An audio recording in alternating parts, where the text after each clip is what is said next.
प्यारे दर्शकों नमस्कार। तारीख आज 15 फरवरी 2025 दिन शनिवार, हिंदी तिथि फाल्गुन माह कृष्ण पक्ष तृतीया। आइए नजर डालते हैं हमारी प्यारे राज्य उत्तराखंड की तमाम बड़ी खबरों पर। वीडियो शुरू करने से पहले कमेंट बॉक्स में जय हिंद लिखकर हमें सपोर्ट करें और हाँ, वीडियो को पूरा जरूर देखें क्योंकि इस वीडियो में हम जानेंगे पिछले पानी मौसम, सरकार के नए नियम, ऐलान। तो चलिए शुरू करते हैं। उत्तराखंड में खुशी की लहर, बोली खेल मंत्री, इतिहास में स्वर्णिम अक्षरों में दर्ज होगा यह शतक। राष्ट्रीय खेलों में उत्तराखंड की टीम ने पदकों की सेंचुरी मारकर इतिहास रच दिया। खेल मंत्री रेखा आर्या ने इस ऐतिहासिक उपलब्धि पर प्रदेश के सभी खिलाड़ियों को बधाई दी है। उन्होंने कहा, पदकों की संख्या के मामले में अब तक उत्तराखंड का सर्वाधिक स्कोर गोवा में 24 पदक का रहा। अपने पुराने बेस्ट को 4 गुना से भी ज्यादा के अंतर से तोड़ना अपने आप में हमारे खिलाड़ियों की मेहनत और समर्पण की कहानी को बताता है। खेल मंत्री रेखा आर्या ने बताया कि 9 नवंबर 2023 को जैसे ही उत्तराखंड को 38वें नेशनल गेम्स की मेजबानी की औपचारिक रूप से जिम्मेदारी मिली, उसके बाद से मुख्यमंत्री पुष्कर सिंह धामी के नेतृत्व में सरकार ने खिलाड़ियों के पक्ष में उन बड़े फैसलों से माहौल को बदलना शुरू किया जिनका नतीजा आज देखने को मिल रहा है। उत्तराखंड में मार्च में मई जून जैसी तपिश के आसार, मौसम विभाग ने बताई वजह। मौसम के तीखे तेवर ने इस वर्ष जनवरी सामान्य से अधिक गर्म रही। फरवरी में भी राहत नहीं मिली। मौसम विभाग ने आशंका जताई है कि मार्च का महीना भी उम्मीद से अधिक गर्म रहेगा। इस दौरान लोगों को मई जून जैसी गर्मी झेलनी पड़ सकती है। मौसम विशेषज्ञों के मुताबिक लंबे समय से बारिश न होना और तापमान में एकाएक वृद्धि की वजह से ऐसा अनुमान जताया जा रहा है। ठंड के मौसम में पश्चिमी विक्षोभ बेअसर रहने से पूरे उत्तर भारत में अच्छी बारिश नहीं हुई। इसके चलते मौसम गर्म है। इसका असर आने वाले दिनों में दिखेगा। कृषि एवं प्रौद्योगिकी विश्वविद्यालय पंतनगर के मौसम विशेषज्ञ डॉक्टर आर.के. सिंह का कहना है कि इस बार सर्दियों में 3 पश्चिमी विक्षोभ आए, तीनों ही बेअसर रहे।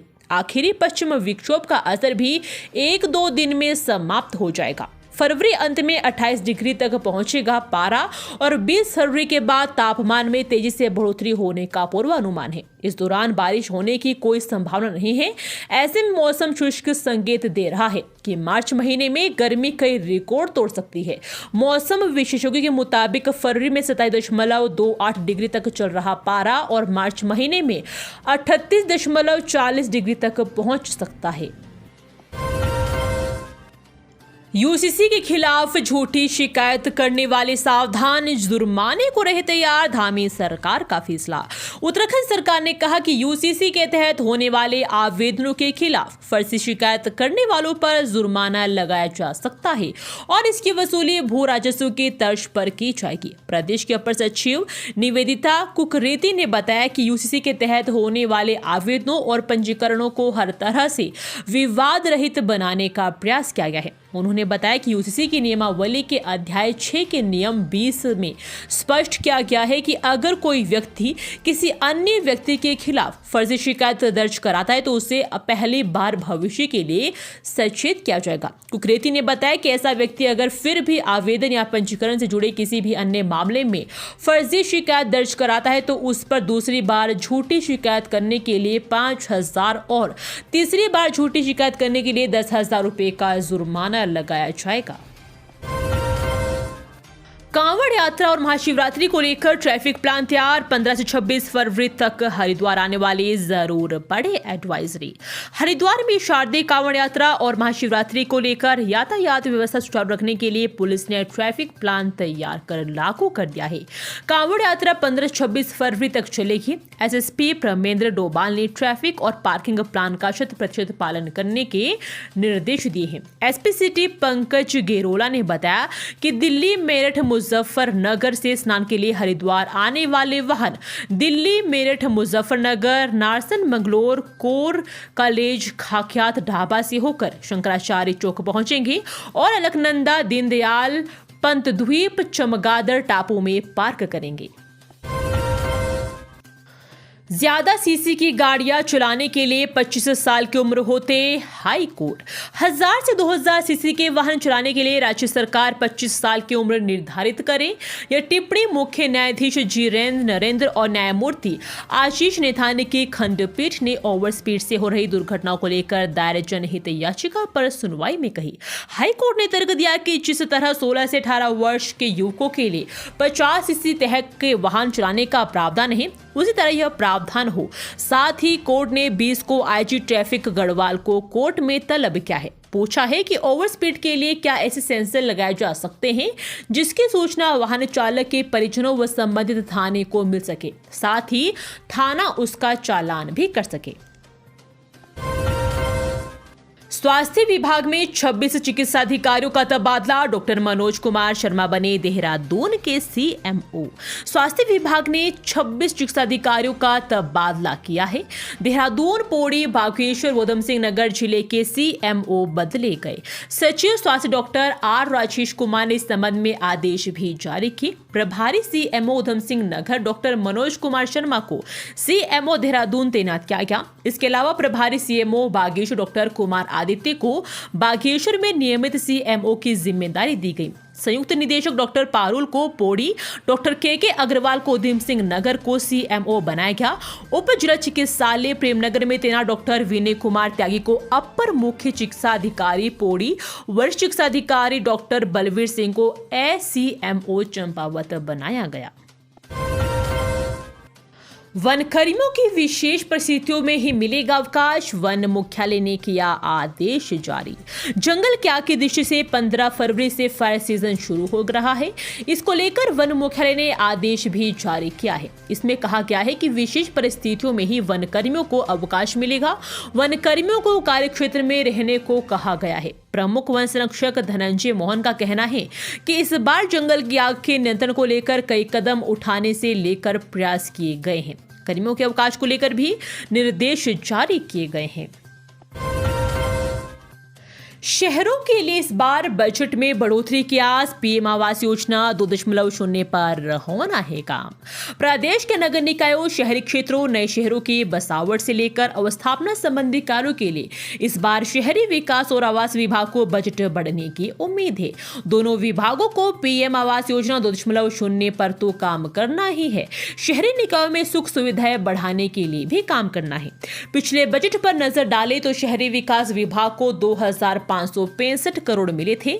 इसमें एडीबी के सहयोग से नगरों का इंफ्रास्ट्रक्चर मजबूत करने पर 150 करोड़, हल्द्वानी व अन्य शहरों का इंफ्रास्ट्रक्चर मजबूत करने पर 109 करोड़, पेयजल व सिवर लाइनों के लिए 100 करोड़, पेयजल विभाग की KFW परियोजना के लिए 100 करोड़, ऋषिकेश नगर एकीकृत शहरी अवस्थापना विकास परियोजना पर 27 करोड़, ग्रीनफील्ड या ब्राउनफील्ड निर्माण के लिए 20 करोड़, नगर पालिकाओं में पार्क या ओपन जिम बनाने पर 5 करोड़ का प्रावधान शामिल है।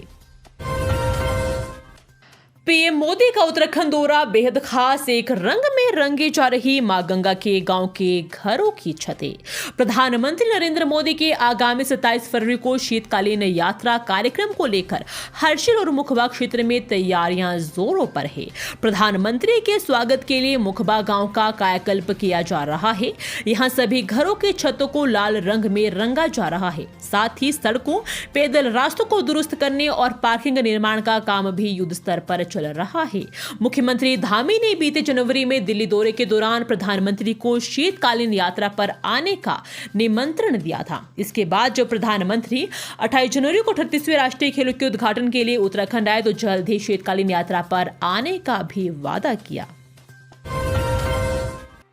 दिल्ली देहरादून एक्सप्रेसवे पर बड़ा अपडेट। एलिवेटेड रोड खुलने के लिए अब और करना होगा इंतजार। दिल्ली देहरादून एक्सप्रेसवे के तहत बनी 12 किलोमीटर लंबी एलिवेटेड रोड पर फर्राटा भरने के लिए अभी कुछ इंतजार करना पड़ सकता है, क्योंकि भारतीय राष्ट्रीय राजमार्ग प्राधिकरण अब डाटकाली मंदिर क्षेत्र में नए क्रॉस फ्लाईओवर के निर्माण में जुट गया है। हालांकि निर्माण की रफ्तार इतनी तेज है कि करीब माह भर में भी धरातल पर 40% कार्य किया जा चुका है।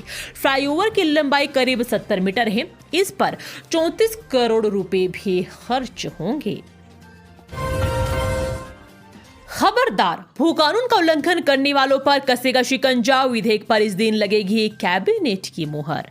प्रदेश में भू कानून का दुरुपयोग करना भारी पड़ेगा। कानून का उल्लंघन करने वालों पर शिकंजा कसने में हीला हवाली नहीं हो सकेगी। नए भू कानून में ऐसे कड़े प्राविधान किए जा रहे हैं। वर्तमान भू कानून में संशोधन कर संबंधित विधेयक को अंतिम रूप में दिया जा रहा है। भू कानून को कड़ा बनाने की मांग को लेकर प्रदेश में चल रहे जन आंदोलन और प्रमुख विपक्षी दल कांग्रेस के तेवरों को देखते हुए सरकार इस मामलों में सतर्कता बरत रही है। 18 फरवरी से प्रारंभ हो रहे विधानसभा के बजट सत्र से ठीक पहले संशोधित विधेयक को कैबिनेट की स्वीकृति के साथ सदन के पटल पर रखने की भी तैयारी है। प्राइवेट अस्पताल में ड्यूटी के दौरान अचानक लापता हुई नर्स, खोजबीन की तो शौचालय में मिला शव। सिरगुल थाना क्षेत्र स्थित एक प्राइवेट अस्पताल के शौचालय में शव मिलने से सनसनी फैल गई। शाम से लापता नर्स की खोजबीन के दौरान शौचालय का दरवाजा तोड़ा गया तो अंदर से शव बरामद हुआ। सूचना पर पहुंची पुलिस ने शव को कब्जे में ले लिया। नर्स की मौत का कारण साफ नहीं हो पाया है। पुलिस ने शव को पोस्टमार्टम के लिए अस्पताल की मोर्चरी में भिजवा दिया है। पोस्टमार्टम रिपोर्ट में ही मौत का कारण सामने आ पाएगा। देहरादून में भीषण सड़क हादसा, 3 वाहनों के आपस में जोरदार भिड़ंत, हादसे में 6 लोग घायल। उत्तराखंड के देहरादून में से एक भीषण सड़क हादसे की खबर सामने आ रही है। दरअसल दून पांवटा राष्ट्रीय राजमार्ग पर 3 वाहनों की जोरदार भिड़ंत हो गई है। वहीं इस हादसे में 6 लोगों के घायल होने की सूचना मिली है। मिली जानकारी के अनुसार यह हादसा दून पांवटा राष्ट्रीय राजमार्ग पर सेलाकुई थाना क्षेत्र के छोटा रामपुर में हुई है, जहां एक पिकअप वाहन, ई रिक्शा और कार की आपस में जोरदार टक्कर हो गई। वहीं इस हादसे के दौरान ई रिक्शा और पिकअप में सवार 6 लोग घायल हो गए। सूत्रों के मुताबिक बस चालक की लापरवाही से तीनों वाहनों की आपस में भिड़ंत हुई है। इस दौरान बस के पीछे आ रहा पिकअप वाहन अनियंत्रित होकर सीधा ई रिक्शा से भिड़ गया। साथ ही कार भी दोनों वाहनों से आकर टकरा गई। वहीं इस हादसे में घायलों को उपचार के लिए उप जिला अस्पताल पहुंचाया गया, जहां दोनों लोगों की गंभीर हालत को देखते हुए उन्हें हायर सेंटर रेफर किया गया है। ये थी आज की फटाफट खबरें। हम मिलेंगे अगले बुलेटिन में, तब तक के लिए धन्यवाद। जय हिंद।